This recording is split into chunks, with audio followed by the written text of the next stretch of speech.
ಅದರಲ್ಲೂ ಹೆಣ್ಣು ಮಕ್ಕಳಲ್ಲಿ ಯಾವ ರೀತಿಯಾದ ಮನಸ್ಥಿತಿ ಇದೆ, ಆ ಹೆಣ್ಣು ಮಕ್ಕಳ ಮನಸ್ಥಿತಿಗೆ ಪೋಷಕರು ಯಾವ ರೀತಿ ಪೂರಕವಾಗಿ ನಡ್ಕೊತಾರೆ, ಗಂಡು ಮಕ್ಕಳ ಮೇಲೆ ಯಾವ ರೀತಿಯಾದ ಸಮಸ್ಯೆ ಉಂಟಾಗ್ತಾ ಇದೆ.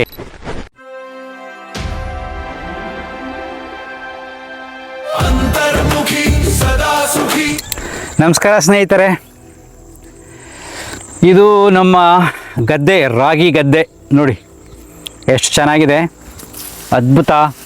ಇದರೊಂದು ವಿಡಿಯೋ ಮಾಡ್ತೀನಿ. ಇದು ನೋಡಿದಾಗ ಈ ಪ್ರಕೃತಿನಲ್ಲಿ ಒಂದು ಸತ್ಯ ತಿಳಿಸ್ತೀನಿ. ಇದು ನಿಜವಾಗಿ ನಡೆದಿರತಕ್ಕಂಥ ಘಟನೆ. ಅದರಲ್ಲೂ ಹೆಣ್ಣು ಮಕ್ಕಳಲ್ಲಿ ಯಾವ ರೀತಿಯಾದ ಮನಸ್ಥಿತಿ ಇದೆ, ಆ ಹೆಣ್ಣು ಮಕ್ಕಳ ಮನಸ್ಥಿತಿಗೆ ಪೋಷಕರು ಯಾವ ರೀತಿ ಪೂರಕವಾಗಿ ನಡ್ಕೊತಾರೆ, ಇದರಿಂದ ಗಂಡು ಮಕ್ಕಳ ಮೇಲೆ ಯಾವ ರೀತಿಯಾದ ಸಮಸ್ಯೆ ಉಂಟಾಗ್ತಾ ಇದೆ.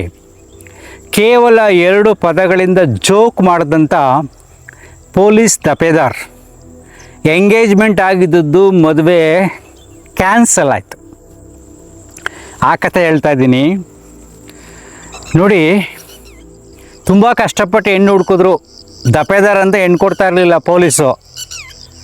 ಆಮೇಲೆ ಕಷ್ಟಪಟ್ಟು ಹೇಗೋ ಒಂದು ಹೆಣ್ಣು ಹುಡ್ಕಿದ್ರು, ಮಾತುಕತೆ ಆಯಿತು, ಸಿಂಪಲ್ಲಾಗೆಲ್ಲ ಎಂಗೇಜ್ಮೆಂಟ್ ಆಯಿತು. ಎಂಗೇಜ್ಮೆಂಟೆಲ್ಲ ಆದಮೇಲೆ ಹುಡುಗ ಹುಡುಗಿ ಮಾತಾಡಬೇಕಾದ್ರೆ ಒಂದು ಸರಿ ಹುಡುಗಿ ಫೋನ್ ಮಾಡಿದ್ಲು, ಎಲ್ಲಿದ್ದೀರಾ ಅಂತ. ನಾನು ಹಿಂಗೆ ಬೆಂಗಳೂರಿಗೆ ಹೋಗ್ತಾಯಿದ್ದೀನಿ. ಏನರಲ್ಲಿ ಹೋಗ್ತಾಯಿದ್ದೀರಾ? ಬೈಕಲ್ಲಿ ಹೋಗ್ತಾಯಿದ್ದೀನಿ. ಆಗ ಹುಡುಗಿ ಕೇಳಿದ್ರು, ಯಾಕೆ ನೀವಿನ್ನೂ ಕಾರ್ ತೊಗೊಂಡಿಲ್ವಾ, ಕಾರಲ್ಲೆಲ್ಲ ಓಡಾಡಬೇಕಲ್ವ ಅಂತ ಹುಡುಗಿ ಕೇಳಿದ್ಲು. ಅದಕ್ಕೆ ಹುಡುಗ ಹೇಳ್ದ, ಇಲ್ಲ ಕಾರ್ ಬಿಡು, ಏನು ತೊಂದರೆ ಇಲ್ಲ, ಮದುವೆ ಆದಮೇಲೆ ಹೇಗಿದ್ರೆ ನಿಮ್ಮ ಅಪ್ಪ ಕೊಡಿಸ್ತಾರಲ್ಲ ಅಂದರು. ಇದೆಲ್ಲ ಮದುವೆ ಮೊದಲೇ ಮಾತಾಡಿರಲಿಲ್ಲ, ಅಷ್ಟೇ ಅಂದದ್ದು. ಅದಾದಮೇಲೆ ಕನಕಪುರದಲ್ಲಿ ಸೈಟ್ ಇದೆ ಅಂತ ನಿಮಗೆ? ಹೌದು ಇದೆ. ಏನು ಮನೆ ಕಟ್ಸಿಲ್ವಾ ಅಂತ ಕೇಳಿದ್ದಾಳೆ ಹುಡುಗಿ.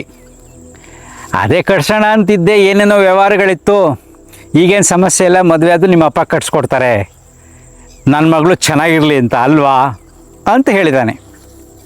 ಸೊ ಹೀಗೆ ಮಾತಾಡ್ಕೊಂಡು ಹುಡುಗಿ ಫೋನ್ ಕಟ್ ಮಾಡಿದ್ದಾಳೆ. ಆಮೇಲೆ ಹುಡುಗ ಫೋನ್ ಮಾಡ್ತಾನೆ, ಹುಡುಗಿ ಫೋನ್ ರಿಸೀವ್ ಮಾಡ್ತಿಲ್ಲ. ನೆಕ್ಸ್ಟು ಮನೆಗೆ ದೊಡ್ಡವ್ರನ್ನೆಲ್ಲ ಕರೆಸಿ ಮದುವೆ ಕ್ಯಾನ್ಸಲ್. ಈಗಲೇ ಇವ್ರು ಈ ರೀತಿಯಾಗಿ ಮಾತಾಡೋರು ಮದುವೆ ಆದಮೇಲೆ ನನಗೆ ವರದಕ್ಷಿಣೆಗೆ ಪೀಡಿಸ್ತಾರೆ, ಆ ದೃಷ್ಟಿಯಿಂದ ನಾನು ಮದುವೆ ಆಗೋದಿಲ್ಲ, ಈ ಗಂಡೇ ಬೇಡ ಅಂತ ಹಠ ಮಾಡಿದ್ದಾಳೆ. ಸೊ ಪೋಷಕರು ಕೂಡ ಹಿರಿಯವ್ರನ್ನೆಲ್ಲ ಕರೆಸಿ, ಇಲ್ಲ ನಮ್ಮ ಮಗಳು ಒಪ್ಕೊತಾ ಇಲ್ಲ, ಎಷ್ಟೆಷ್ಟೋ ಪ್ರಯತ್ನ ಪಟ್ಟು ಒಪ್ಕೊತಾ ಇಲ್ಲ ಅಂತ ಹೇಳಿದ್ದಾರೆ. ನೋಡಿ, ಇಲ್ಲಿ ಯೋಚನೆ ಮಾಡಿ ನೋಡಿ, ಮದುವೆ ಕ್ಯಾನ್ಸಲ್ ಆಗಿ ಆ ಹುಡುಗನಿಗೆ ಯಾವ ರೀತಿ ಶಾಕ್ ಆಗಿದೆ ಅಂದರೆ, ಅವನು ಎಷ್ಟು ಹೇಳಿದ್ರು ಕನ್ವಿನ್ಸ್ ಆಗಿಲ್ಲ. ನಾನು ತಮಾಷೆಗೆ ರೇಗ್ಸೋಕ್ಕೋಸ್ಕರ ಹೇಳಿದೆ, ನನ್ನ ವರದಕ್ಷಿಣೆ ವಿರೋಧಿ, ನಾನು ವರದಕ್ಷಿಣೆ ಇಷ್ಟಪಡಲ್ಲ ಅಂತ ಹುಡುಗ ಹೇಳಿದ್ದಾನೆ. ಆದರೂ ಯಾರೂ ಕೇಳಿಲ್ಲ. ಆ ಹುಡುಗಿ ಅಷ್ಟೊಂದು ಹಠ ಮಾಡಿದ್ದಾಳೆ. ಯಾಕೆ ಅಂದರೆ ಈಗ ಹೆಣ್ಮಗಳಿಗೆ ತುಂಬ ಡಿಮ್ಯಾಂಡ್ ಜಾಸ್ತಿ ಆಗಿದೆ, ಹೆಣ್ಣುಗಳು ಸಿಗ್ತಾ ಇಲ್ಲ.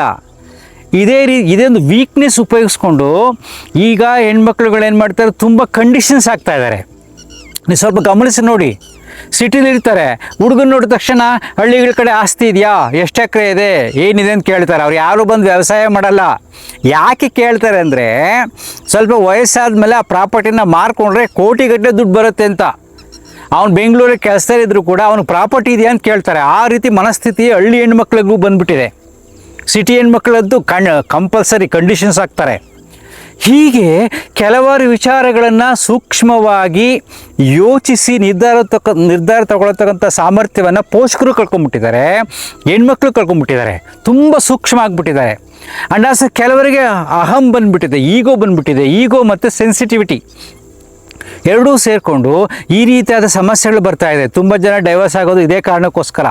ಕೆಲವು ಮಾತುಗಳನ್ನು ಸರಿಯಾಗಿ ಅರ್ಥ ಮಾಡ್ಕೊಳ್ಳೋದಿಲ್ಲ, ಅವ್ರು ರೇಗ್ಸೆ ಕೇಳಿದಾರೋ ಅಥವಾ ಅವ್ನ ಬಿಹೇವಿಯರೇ ಹೀಗಿದೆಯೋ, ಅವ್ನ ಮಾತಿನ ಶೈಲಿನೇ ಹೀಗಿದೆಯೋ ಅನ್ನೋದು ಯೋಚನೆ ಮಾಡೋದಿಲ್ಲ. ಹಿಂಗಂದ್ರು ಅಂತಲೇ ಎಷ್ಟು ಸಮಸ್ಯೆಗಳಾಗ್ತಾ ಇದೆ. ನಂತರ ತುಂಬ ಜನ ಕೌನ್ಸಿಲಿಂಗ್ ಬರ್ತಾ ಇರ್ತಾರೆ. ಸಿಲ್ಲಿ ವಿಚಾರಗಳಿಗೆ ಜಗಳ ಒಂದಕ್ಕೊಂದು ಬೆಳ್ಕೊಂಡು ಕೌನ್ಸಿಲಿಂಗ್ ಲೆವೆಲ್ಗೆ ಬರುತ್ತೆ. ಅದು ಮೀರಿದ್ರೆ ಡೈವರ್ಸ್ ಲೆವೆಲ್ಗೆ ಹೋಗುತ್ತೆ. ಈಗ ನೀವು ಯೋಚನೆ ಮಾಡಿ ನೋಡಿ, ಈಗ ಹುಡುಗ ಯಾರು ಪೊಲೀಸ್ ದಪೇದಾರ್ ಆಗಿದ್ನೋ, ಹೆಡ್ ಕಾನ್ಸ್ಟೇಬಲ್, ಅವನು ಏನಾದರೂ ನೆಕ್ಸ್ಟ್ ಮದುವೆ ಆಗಲಿಲ್ಲ ಅಂದರೆ, ಅವನೇನಾರ ಎಕ್ಸಾಮ್ ಪಾಸ್ ಮಾಡಿ ಒಳ್ಳೆ ಐಆರ್ ಆಫೀಸರ್ ಆದರೆ ಅವನ ಮನಸ್ಸಿನಲ್ಲಿ ಯಾವ ರೀತಿಯ ಶಾಕ್ ಇರುತ್ತೆ, ಅವನು ಯಾವ ರೀತಿಯಾಗಿ ಎಲ್ಲ ಹೆಂಗಸರನ್ನು ನೋಡೋಕ್ಕೆ ಸ್ಟಾರ್ಟ್ ಮಾಡ್ತಾನೆ, ಎಷ್ಟೊಂದು ದ್ವೇಷಿಸ್ತಾನೆ, ಎಷ್ಟೊಂದು ಸಮಸ್ಯೆ ಆಗುತ್ತೆ. ಈ ರೀತಿ ಆಗೋದು ಬೇಡ, ಆಗೋದಿಲ್ಲ ಅಂತ ನಾನು ಅನ್ಕೊತೀನಿ. ಆದರೆ ಮನಸ್ಸಿನ ಮೇಲೆ ಯಾವ ರೀತಿ ಪ್ರಭಾವ ಬೀರುತ್ತೆ ಅಲ್ವಾ? ಯೋಚನೆ ಮಾಡಿ ನೋಡಿ. ಸೊ ವರದಕ್ಷಿಣೆ ಕೇಳೋದಾಗಿದ್ದರೆ ಅಲ್ಲೇ ಮಾತುಕತೆ ಮಾಡಬೇಕಾದಾಗ, ಎಂಗೇಜ್ಮೆಂಟ್ ಆಗುವಾಗ ಆಗಲೇ ಕೇಳ್ತಿದ್ದ ಅವನು, ಕಂಡೀಷನ್ಸ್ ಆಗ್ತಿದ್ದ, ನನಗೆ ಕಾರ್ ಬೇಕು, ನನಗೆ ಮನೆ ಕಟ್ಸ್ಕೊಡ್ಬೇಕು ಅಂತ. ಏನೂ ಹೇಳಿಲ್ಲ. ಕೇವಲ ತಮಾಷೆಯ 2 ಮಾತುಗಳು ಸಂಬಂಧವನ್ನು ಕಡಿದು ಹಾಕಿದೆ. ಅಂದರೆ ಆ ಹೆಣ್ಣು ಮಗಳ ಮನಸ್ಥಿತಿ ಹೇಗಿದೆ. ಈ ರೀತಿ ಎಷ್ಟೋ ಜನ ಇರ್ತಾರೆ. ಅದಕ್ಕೋಸ್ಕರ ನಾನು ವಿಡಿಯೋ ಮಾಡ್ತಾ ಇದ್ದೀನಿ. They are very sensitive. ಕೇವಲ ಪದಗಳಿಗೆ ಸ್ಟಕ್ ಆಗಿಬಿಡ್ತಾರೆ, ಭಾವನೆಗಳನ್ನು ಅರ್ಥ ಮಾಡ್ಕೊಳ್ಳೋದಿಲ್ಲ, ರಿಯಾಲಿಟಿ ಅರ್ಥ ಮಾಡ್ಕೊಳ್ಳೋದಿಲ್ಲ, ಕಾಮಾಗಿರೋದಿಲ್ಲ.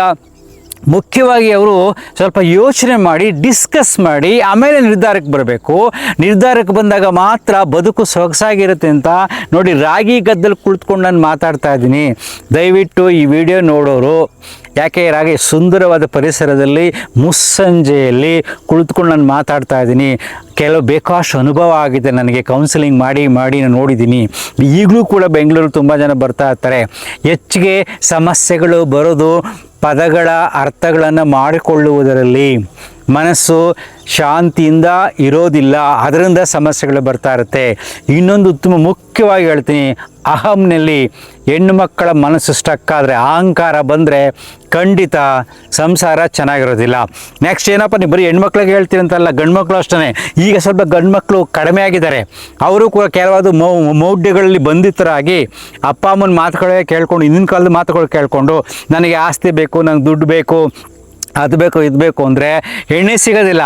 ಆ ರೀತಿ ಮೊದಲು ಪ್ರಾರಂಭ ಮಾಡಿದ್ದಾರೆ. ವಯಸ್ಸಾದಮೇಲೆ ಹೆಣ್ಣುಗಳು ಸಿಗ್ತಾ ಇಲ್ಲ.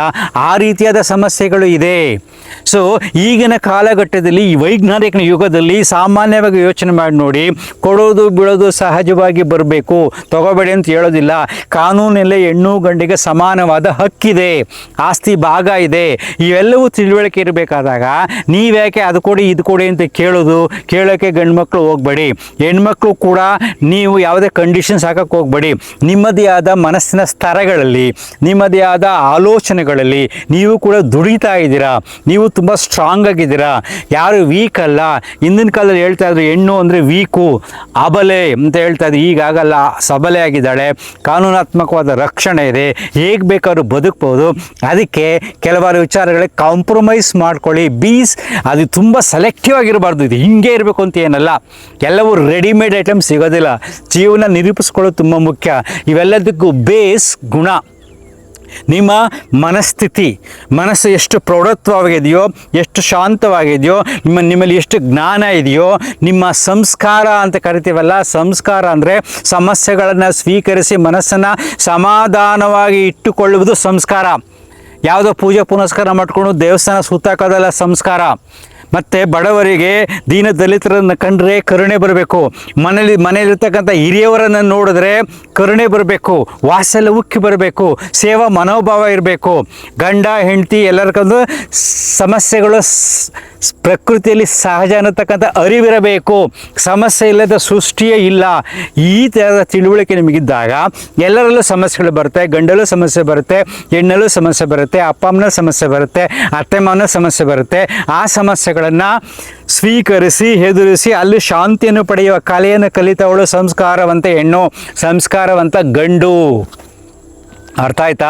ಸುಮ್ಮನೆ ದುಡ್ಡಿದ್ದು ಬಿಟ್ಟು ಕಾರಲ್ಲಿ ಬಂದುಬಿಟ್ಟು ಮನೇಲಿ ದೊಡ್ಡ ಬಂಗ್ಲೋನಲ್ಲಿ ನೆಮ್ಮದಿ ಇಲ್ಲದೆ, ನಿದ್ರೆ ಮಾತ್ರ ನುಂಗ್ಬಿಟ್ಟು ಒದ್ದಾಡೋದಲ್ಲ ಶ್ರೀಮಂತಿಕೆ. ಅಂದರೆ ಮಲಗಿದ ತಕ್ಷಣ ಗೊರಕೆ ಹೊಡಬೇಕು. ನಿನ್ನನ್ನು ಕಂಡ್ರೆ ಪ್ರತಿಯೊಬ್ಬರಿಗೂ ಆಸೆ ಆಗಬೇಕು. ಸಿಟಿಲಿ ಏನೇ ಲಕ್ಸುರಿ ಆಗಿರೋ ಹಳ್ಳಿಗೆ ಬಂದರೆ ಹಬ್ಬ ಅವಳು ಬಂದು ಸಾಕು ಅಂತ ವಯಸ್ಸಾದಂಥ ಮುದುಕಿಯರು ಖುಷಿ ಪಡಬೇಕು. ಆ ರೀತಿ ನಿನ್ನ ಬಿಹೇವಿಯರ್ ಇರಬೇಕು. ಈ ರೀತಿಯಾದ ಗುಣಗಳನ್ನು ಬೆಳೆಸ್ಕೊಳ್ಳಿ. ಆಗ ಮಾತ್ರ ಮಾನವನಲ್ಲಿ ಮಾನವತ್ವ ಬಂದು ಬದುಕು ಬೆಳಗುತ್ತೆ. ಅರ್ಥ ಆಯ್ತಾ? ಹೆಚ್ಚಿಗೆ ಮಾತಾಡೋದು ಬೇಡ. ದ ಬ್ಯೂಟಿಫುಲ್ ನೇಚರಲ್ಲಿ ಹೇಳಿದ್ದೀನಿ, ಅರ್ಥ ಮಾಡ್ಕೊಳ್ಳಿ. ಸರಳವಾದ ಜ್ಞಾನ, ಸಂಸ್ಕಾರ ಅಂದರೆ ಸಂಯಮ, ಸರಳತೆ, ಸಹಜತೆ, ಸಂತೋಷ, ಅದೇ ಹೊರತು ವೇಷಭೂಷಣಗಳು ಅಲ್ಲ. Thank you. ಅಂತರ್ಮುಖಿ, ಸದಾ ಸುಖಿ. ನಮಸ್ಕಾರ.